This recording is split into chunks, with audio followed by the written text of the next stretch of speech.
మనిషి ఎప్పుడూ కూడా ముక్కుసూటిగా ఉండరాదు. ఎందుకంటే ప్రవాహంలో ముందు కొట్టుకుపోయేవి సూటిగా ఉండే చెట్లే తప్ప వంగిపోయే దర్భాలు కాదు. గుర్తుంచుకోండి. కోపంతో సావాసం చేసేవారికి కొత్త శత్రువులు అవసరం లేదు. జ్ఞానం కలిగిన వారికి సంపదలతో పని లేదు. ఇక దయ కలిగిన వారికి ఆయుధంతో పని లేదు. కాదంటారా? తక్కువ సంపాదించే వారికన్నా తక్కువ పొదుపు చేసే వారికి ఆర్థిక ఇబ్బందులు ఎక్కువగా వస్తాయి. గుర్తుంచుకోండి. మగవాడి జీవితంలో బాగా డబ్బైనా ఉండాలి. లేదంటే బాగా అర్థం చేసుకునే భార్య అయినా ఉండాలి. ఈ రెండిటిలో ఏదీ లేకున్నా మగవాడి జీవితానికి పెద్దగా అర్థం ఉండదు.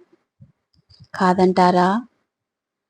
చనువుగా ఒక మాట అనలేనప్పుడు, కోపంతో ఒక మాట అంటే పడలేనప్పుడు, మనసులో ఉన్న మాట చెప్పుకోలేనప్పుడు అవి పరిచయాలే కానీ బంధాలు ఎప్పటికీ కావు.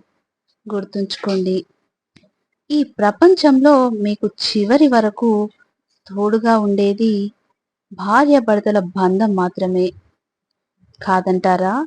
కాబట్టి ఎవరి కోసము మీ తోడును మీరు దూరం చేసుకోకండి.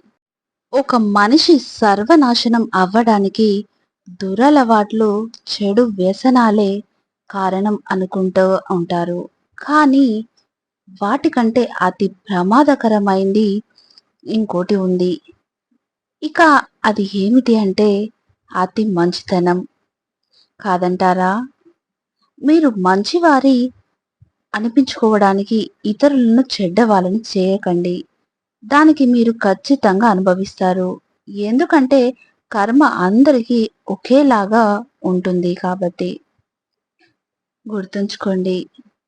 జీవితంలో నవ్వడం మాత్రమే నేర్చుకోండి. ఎందుకంటే ఏడవడం ఎలాగో మనతో ఉన్నవాళ్ళు నేర్పుతున్నారుగా. అవునా? మంచితనానికి లభించే మొట్టమొదటి బహుమానాలు అవమానాలు, అపనిందలు మాత్రమే. కాదంటారా? జీవితం విలువ కష్టపడితే తెలుస్తుంది. ఒకరి మీద ఆధారపడితే కాదు. గుర్తుంచుకోండి. కొందరి జీవితంలో ఏది గొప్పగా ఉండదు. గొప్పగా బ్రతకాలి అనే ఆశ తప్ప. కాదంటారా? ఈ ప్రపంచంలో డబ్బు లేకపోతే స్నేహం ఉండదు, ప్రేమ ఉండదు, గౌరవం ఉండదు. అసలు కలలు కన్నా జీవితమే ఉండదు. జీవితంలో అన్నీ మర్చిపోవచ్చు. కానీ వారే జీవితం అని అనుకున్న వాళ్ళని మాత్రం ఎప్పటికీ మర్చిపోలేము. అవునా? ఎవరి మీద ఎక్కువగా నమ్మకాన్ని, ప్రేమని పెంచుకోకండి. మీరేమి వాళ్ళ ప్రపంచం కాదు. వాళ్ళకంటూ మరో ప్రపంచం ఉంటుంది. గుర్తుంచుకోండి. చనువు ఎక్కువైతే చులకన తప్పదు. దగ్గర ఎక్కువైతే దూరం తప్పదు.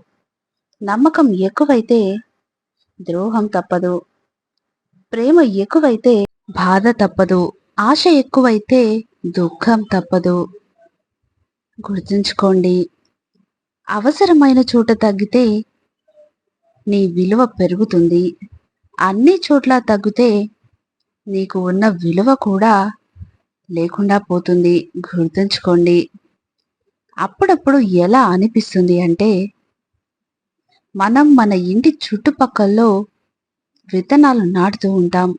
అదొక అందమైన వృక్షంగా వికసిస్తుంది. ఇక వాటి కొమ్మలు పొరుగింట్లో కూడా వెళ్ళిపోతూ ఉంటాయి. ఫలాలు వచ్చే సమయంలో పొరుగింట్లో కూడా కాస్తాయి. అప్పుడు మనం ఏమనుకుంటాం అంటే వృక్షాన్ని మేం పెంచితే ఫలాలు మీరు తింటారా అని. అది ఎలాంటి విషయం? మీరు ఈ విషయాన్ని అర్థం చేసుకోవాలి. ఇది చాలా ముఖ్యమైన విషయం. ఎప్పుడైనా మీ ఇంటి చుట్టుపక్కల్లో ప్రేమ యొక్క వృక్షాన్ని నాటి చూడండి. అప్పుడు దాని కొమ్మలు పొరుగింట్లో కూడా వెళ్తాయి. ఫలాలు అక్కడ కూడా కాస్తాయి. కానీ ఆ ఫలాలని అడగడానికి మీరు అక్కడికి వెళ్ళాల్సిన అవసరం లేదు. అవే ఫలాలు రెట్టింపు పరిమాణంలో మీ దగ్గరకు తిరిగి వస్తాయి. మీ ఇంట్లో, మీ మనసులో ప్రేమ అనే వృక్షాన్ని నాటితే మీ జీవితం చాలా సంతోషంగా ఉంటుంది. గుర్తుంచుకోండి, మన ఈ జీవితం ఒక తోట లాంటిది. అందులో ముళ్ళు ఉంటాయి, పువ్వులు కూడా ఉంటాయి. ఒకవేళ మీరు పువ్వులను పొందాలి అనుకుంటే ముళ్ళను కూడా ఖచ్చితంగా ఎదుర్కోవాల్సి వస్తుంది. ఇదే జీవితపు సత్యం. మన జీవితంలో, మన కుటుంబంలో, మన సమాజంలో మీరు చూసుకుంటే రకరకాల ప్రజలు ఉంటారు.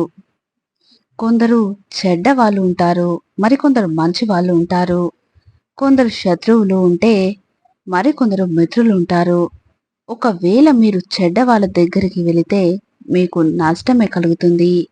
అదే కేవలం శత్రువుల దగ్గరికి వెళ్తే అవమానం మాత్రమే కలుగుతుంది. అందుకే మంచిదేమిటి అంటే మీరు మంచి వాళ్ళ దగ్గరికి వెళ్ళండి. ఆనందంగా ఇంకా జ్ఞానాన్ని పొందండి. అలాగే మిత్రుల దగ్గరికి వెళ్ళండి. సాహసాన్ని పొందండి. ఇంకొక మాట చెప్పనా? ఈ జీవితం మరీ అంత పెద్దది కాదు. మీరు ప్రతి వ్యక్తితోనూ, ప్రతి సమస్యతోనూ పోరాడడానికి కేవలం మీ మనసు ఎవరితో కలుస్తుందో వాళ్ళని గౌరవించండి. అలాగే మీ మనసు ఎవరితో అయితే కలవదో వారిని దూరం ఉంచి ఒక నమస్కారం పెట్టండి. కానీ మనసులో నుంచి ప్రేమ అనే భావాన్ని మాత్రం ఎక్కడికి పోనివ్వకండి. ఎందుకంటే కేవలం ఈ ప్రేమే ఆఖరికి మీకొక మంచి మార్గాన్ని చూపిస్తుంది. మీ మనసులో ఈ ప్రేమని మేలుకొల్పి ఉంచండి. అలాగే అదే ప్రేమతో ఆనందంగా జీవించండి. కొన్ని బంధాలు ఉంటే బాగుండు అని అనుకునే వాళ్ళు కొందరు, ఉన్నా కూడా పట్టించుకోని వాళ్ళు కొందరు. అవునా? ఎప్పుడు మీ మంచినే కోరుకునే వారిని తప్పుగా అర్థం చేసుకోకండి. చాలా నష్టపోతారు. ప్రవర్తన మార్చుకోకండి. చేసిన తప్పులకు అన్ని క్షమాపణలు చెప్పినా అది ద్రోహమే అవుతుంది. మీ ప్రవర్తన వల్ల బాధపడ్డవారు మీ నుంచి కోరుకునేది క్షమాపణ మాత్రమే కాదు, మార్పు కూడా.